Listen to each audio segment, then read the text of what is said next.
election response team, sir, bubuuin nyo pa lang or nabuo na po?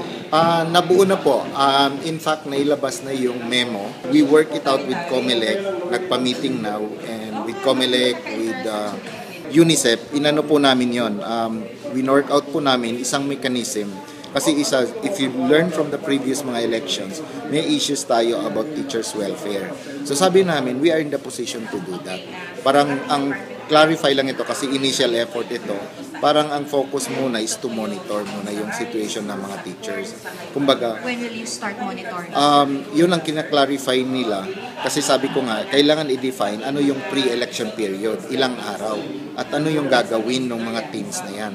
So, ang alam ko, magpapatawag ng meeting, ang alam ko, nilay down na yung mga general rules at ni-request na yung bawat division mag-constitute ng mga team na yon.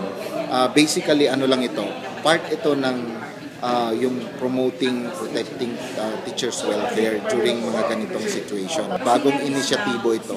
This is going to be a learning, parang progress, learning in progress ang labas nito. It's the first nationwide. Ang sabi po niya parang ganun daw po.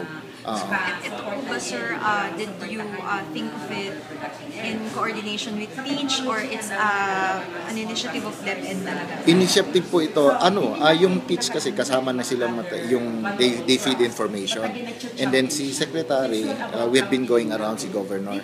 And so they give an idea, including yung lessons natin sa DRRN, gives us an idea na being proactive is very important. So yun yung nakita dito na dapat tayo rin ngayon magkaroon tayo ng mechanism within on to be able to determine sino yung actually ang focus talaga dito yung teacher who will be in danger should get the protection. We cannot provide the protection. Like yung security, kailangan namin i-coordinate sa PNP. But ang foundation niya, we would know who.